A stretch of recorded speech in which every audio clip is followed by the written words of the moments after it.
Hey, this is Dead Turn here, lead playtester Blast Magic Labs, and today we're previewing a deck revolving around a card that's a complete gimmick in Standard, but too powerful for Modern. That's right, today we're doing Tibalt, God of Tricks. The card that makes this all happen is Tibalt's Trickery. It's 1 and a red. It counters targets for a minute. Let's just talk about that. A red spell countering another spell just seems crazy. I mean, we're breaking the color wheel here like crazy. Of course, this is going to do some red stuff afterwards that's going to pull us back into the domain of red, but still, I think there's only one other time where red spells countered a spell. Otherwise, it's kind of crazy, but we'll play with it. It does go into some chaos magic here, which is what red's all about. We're going to counter target spell, then we're going to choose 1, 2, or 3 at randoms. Why choose a number? I don't know why this mill idea that is going to pursue in this card makes no sense to me. Maybe there's another function of what the creators thought might be important. I don't know. Anyways, you choose 1, 2, or 3 at random, which is really not a choice, and then you mill that many cards. So whoever spell is countered is going to get that, choose that number, mill that many cards, and then they're going to exile cards from the top of their library until they exile a non-land card with a different name than that spell. So whatever spell is countered with Tibalt's Trickery cannot be revealed. That makes sense. We're going to stop them from playing, or stop ourselves from playing is it more the case in this, but we're going to stop that person from playing the spell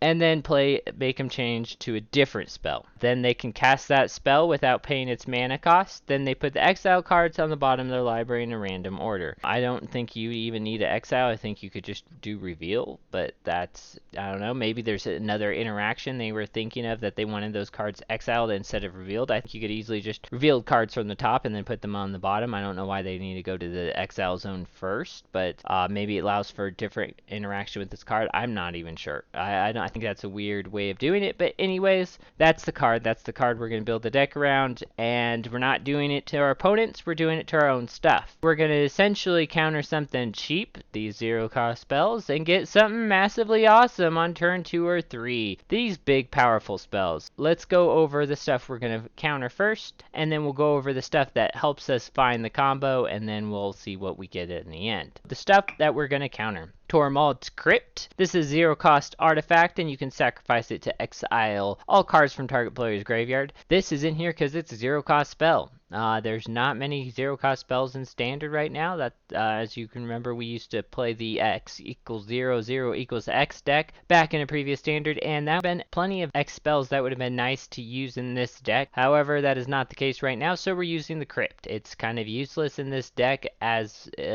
printed, but there is a few situations where opponents are maybe playing a graveyard strategy that we can utilize this card. Then the more useful card on its own is Stonecoil Serpent. This is X for a Rampler, protection from multicolored, and it enters with that many counters equal to your X cost. So this is still oftentimes just going to be 0 equals X, and then we're going to counter it with Tibalt's Trickery. The things that we're going to use to enable the combo. First off, we have Bulky God of Lies. This is also Tibalt Cosmic Imposter on the flip side. This is going to be a little bit of stall action early, an early creature for early blockers if we don't have the combo in hand. We can mulligan down to 4 or 5 cards if we want to try and look for the combo. It's actually not a bad strategy. We generally will mulligan at least to 5, sometimes 4, just to get at least one piece of the combo.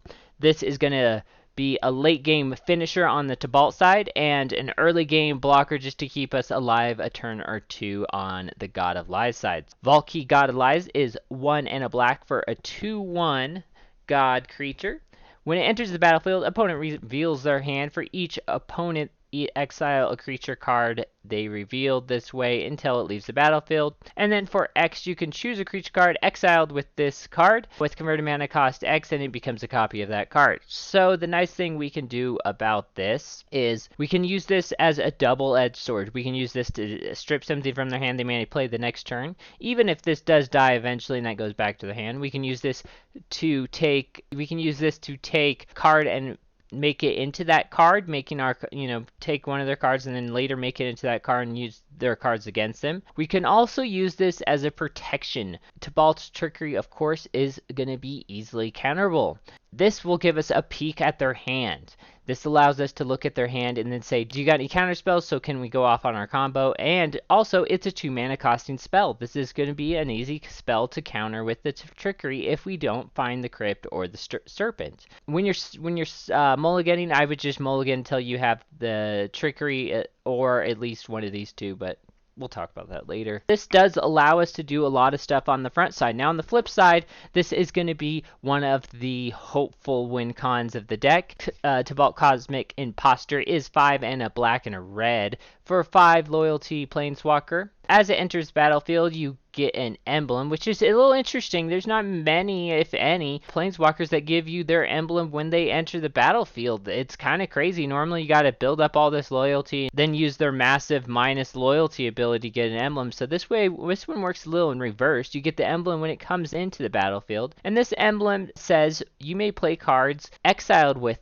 this card, and you may spend mana as though it were mana of any color. The +2 ability is exile the top card of each player's library. The -3 ability is exile target artifact or creature. And the -X ability is exile all cards from all graveyards, add triple red. This is a really powerful magic card, and you'll see it in a few of our other decks that we'll talk about down the line. It's an insanely powerful magic card. Now, it's not going to do a lot on its own. This card is a little meh to get off the Trickery, but it's not terrible. It can be utilized, and it's going to help us provide a little bit of cover for Trickery. Now, anything they exile, the top player of each player's library, the creature, or all cards from graveyard can be cast later at any time, even if you lose Tibalt, because the emblem never goes away, and I don't think there's any way to remove that emblem. It's not a counter, so it's an emblem. I don't know if there's any magic card that removes emblems. To find the combo, should we not be able to have it in our opening hand, we got Wishclaw Talisman. This is also a cheap spell that we can cast and then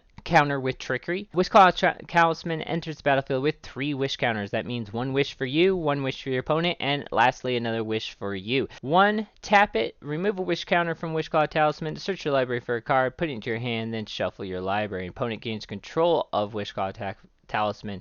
Activate this ability only during your turn. So the idea here is you are going to take a wish, then you hand it to your opponent, they can take a wish, and then it'll hand it back. And then when you take that third wish, you will give it back to your opponent, but there'll be no counters on it, so they can't make any wishes. This card is also really funny when your opponent has Vorinclex out, because they get no wishes. It'll enter with 1 counter, because it's half the number of counters rounded down. It gets 1 counter, you get a wish, you pass them, they get no wishes, so there's no downside if they get that off as, say, ultimatum later in the game, should you not win right off the bat. There is some value to this outside of just finding the combo, as you can also find any other piece in the deck, and your opponent will get to find a card, but you will get the last say in it. Our last card we're going to want to counter, as well as one of our bombs in our deck is Eska, God of the Tree. On the flip side, it's Prismatic Bridge. We'll be doing a Brawl deck based around this card, as this card is really powerful and really awesome in Brawl. But for our purposes here, this is a 1/4 Vigilance. It adds 1 mana of any color for tapping it, and other legendary creatures you control have Vigilance and add. Now this color adding mana is going to be useful in casting some of our late game spells that are off color. We only have red, green, or black in the deck. This is also a card we can counter on turn 5 if we want to with Tibalt's Trickery. Another low cost card that actually helps the deck is always nice. It's a good blocker too, having that 4 toughness. Now the flip side is the Prismatic Bridge. At the beginning of your upkeep, you reveal cards from the top of your library until you reveal a creature or planeswalker card. Put that card onto the battlefield and the rest in the bottom of your library in a random order. So this is going to be a card that, while it doesn't get anything the first turn we play it, every turn after that is going to be finding another card. We have a lot of good options for it to find. However, stuff like God of Lies is a terrible option. You only get the front side. You won't get to choose between the two at the time, because you're not casting it. You're finding a creature, and then you're putting it into the battlefield. You won't get to choose to do the flip side, or at least if you can, the arena doesn't let you. I've tried this with the Brawl deck, and it just wasn't very powerful, wasn't very good, so it got cut. But anyways, this card is going to let us find some cards, smooth out of our mana, as well as allowing us for 5 mana to activate the Trickery. What are we going to find? Now, a lot of different decks playing this combo are going to do a lot of different things. There's going to be a similar cards that people are going to want to find. Obviously, Kiora, Koma, and Ugin, and some of the ultimatums are sprinkled in. We're going to play Dream Trawler and Chromatic Array, which is a little bit different than some of them. Some of them are playing some of these cards. I think those two cards add a nice variants to the deck. So we'll start with Dream Trawler first. So Dream Trawler is, of course, one of the most powerful late game creatures for control, as it has a built-in hexproof system into it. For 2 double white, double blue, you get a 3/flying lifelink, and whenever you draw a card, it gets +1/+0. When it attacks, you draw a card, so it's going to be automatically a 5/5 every time you attack, because you drew a card at the beginning of your turn, you drew a card when it attacked, and so there's your 5 power. It also has discard a card, it gains hexproof until end of turn, and tap it. We can keep this creature alive pretty easily if we get it out on turn 2 through the Trickery combo, as we'll have a full hand at our disposal to essentially feed to the Dream Trawler, while it draws us more cards and gives us a ridiculous amount of life to outpace aggro, as well as do flying damage to take over to the game against any deck just about. The only way we're going to die is to a board wipe, which means only control deck are going to be able to do anything against Dream Trawler, which is going to be the problem, the bane of this deck anyways, so that's perfectly acceptable. Kiora, Best the Sea God. This is a really powerful saga. I like the saga a lot. I don't play it a whole lot because it is 7 mana, and a lot of the decks that are using combo-y type things like Emergent Ultimatum decks and the like, I've opted for different combo pieces, but in this deck, most people are playing 4 of this. I think 2 is perfectly fine. It doesn't win the game when it comes in. I think Dream Trawler is slightly more powerful as it has built-in hexproof. Yes, you get an 8/8 with hexproof, but that 8/8 doesn't fly. That 8/8 doesn't draw you cards. That 8/8 doesn't gain you life, which all the things Dream Trawler does. And it is a token, so if their opponent finds a way to bounce it, or if they get an Ugin out in the late game, let's say, they can neg Ugin for 0 and basically have no cost to them and get rid of your token. The second and third chapters of this are not too bad. They're actually pretty powerful. The second chapter says tap all non-land permanents target opponent controls. They don't untap during their controller's next untap step. So you tap down all their creatures, all their artifacts, enchantments, planeswalkers, blah blah blah. Mostly you're just care about the creatures. You're going to tap down the creatures, attack in with an 8/8, punch them in the face, which is pretty nice. And then the third chapter says gain control of target permanent opponent controls, untap it. So then you take their best thing. If they're hurting for mana, you take their lands. If they have a powerful creature or a blocker, you take their blocker / power creature, and you just roll for the game from there. So because this does have this gain control effect, it is worth including. It might need to be a 3 of. We might want to drop one of the arrays and add one more of these. That is a consideration you could do. I don't like having 4 of any particular card, as I want a little bit of variance in this deck. I want consistent Trickery on turn 2 or 3, but I want a little bit of variance in my threats, so that way my opponent has a harder time of stopping those threats. Every one of our threats we're going to have is going to have a little bit of evasion in some way, or a little bit of difficulty to deal with. So these got hexproof. Koma, Cosmos Serpent for 3 and double green and double blue. This is a 6/6.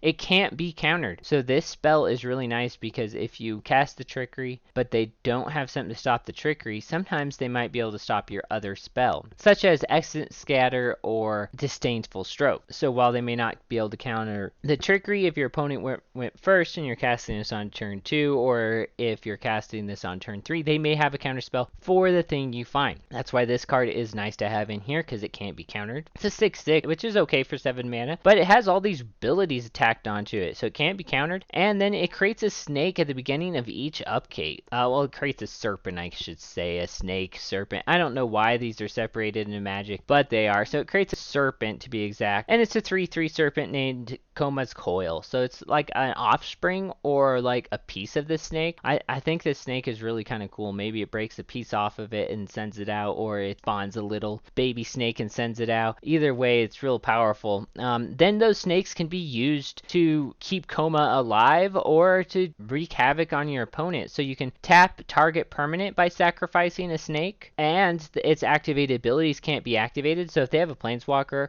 at the beginning of their upkeep or the end of their draw step or somewhere in between that time frame, you can sacrifice one of these snakes and tap down their planeswalker so they can't activate it that turn, or any of their other abilities. You can even sacrifice these snakes to tap down lands, which gets ridiculous. Especially if you start building up some snakes and your opponents aren't getting the lands. You cast this, you get this on turn 2 off the Trickery. You can just make sure your opponent can never do anything about it. And then it also has a protection element to it. You can sacrifice one of these things. Coma gets indestructible until end of turn. So the only way you can deal with Coma is if you exile him. Not a lot of people are playing Epic Downfall. There's not a lot of risk to being exiled before turn 4. And they might be able to Heartless Act or some other instant speed kill spell if they go first, or if you cast this, or if the combo goes off turn 3 or later. But most likely you put out Coma, you just win the game. Next we have Genesis Ultimatum. This is double green, triple blue, double red. You look at the top 5 cards of your library, put any permanents among them onto the